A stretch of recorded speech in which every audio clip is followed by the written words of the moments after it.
Senator, 3 days to go. How are you feeling?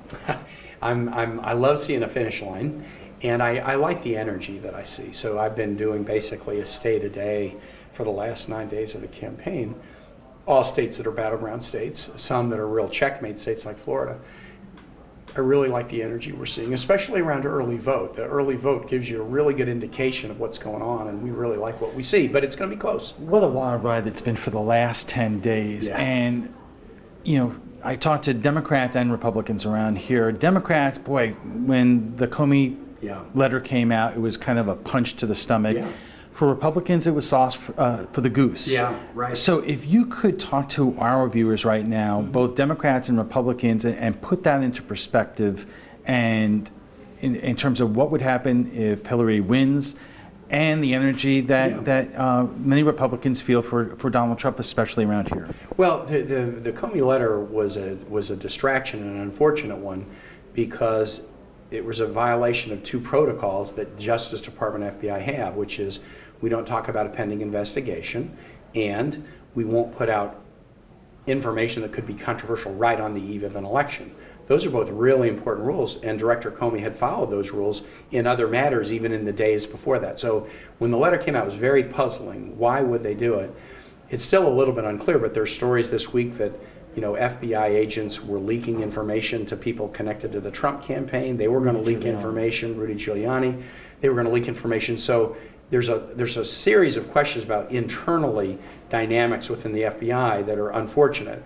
But the bottom line is, Americans really want to know which president is going to create a better economy for them, which president has the judgment and the preparation to keep America safe in a challenging world, and especially, and this is the thing that's so energizing to this crowd and others, do you want a president that's going to try to unify people, or do you want a president that's made it cool to insult and demean people?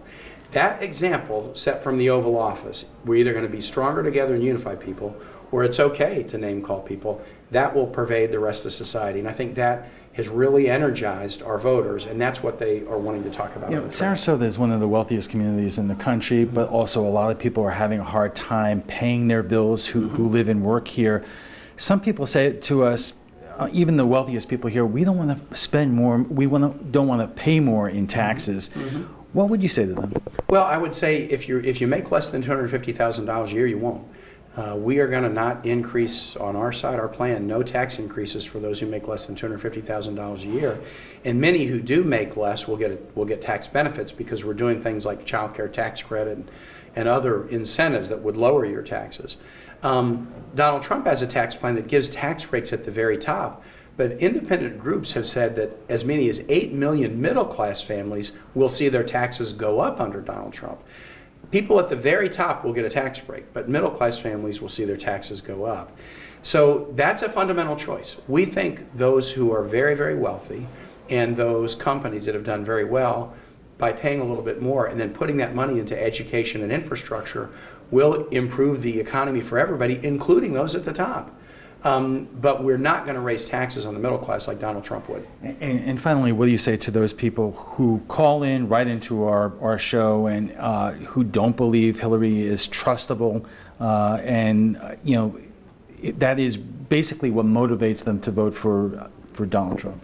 Well, look, people are going to vote for Donald Trump. I mean, we're a closely divided nation, so he's going to get some votes. But what I'm struck by, in Virginia, the number of Republicans and independents that are coming out and saying, we're voting for Hillary. In Virginia, the most iconic political figure was our senator of 30 years, John Warner, lifelong Republican, endorsed Hillary in the most glowing terms because he said, look, I was chairman of the Armed Services Committee. She was one of my committee members. She is prepared to deal with these very tough issues. Florida and Virginia both are states that have deep respect for the military.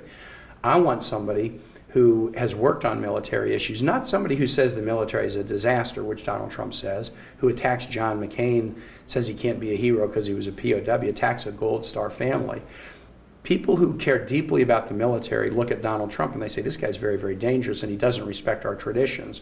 Whereas Hillary Clinton, who is not only an Armed Services Committee member, but also Secretary of State, understands that diplomacy has an important role. I think they feel it's a safer bet. So yeah, there's going to be voters we won't get. But what I'm struck by, the number of independents, Republican-leaning independents and Republicans, who look at Donald Trump and Hillary Clinton and say, Hillary Clinton's the person who should be president. All right, Senator Kaine, thank you very much. Good Yeah, luck over the next few absolutely. days. I Yeah, appreciate thanks. it. Really glad we could come. Okay, all right.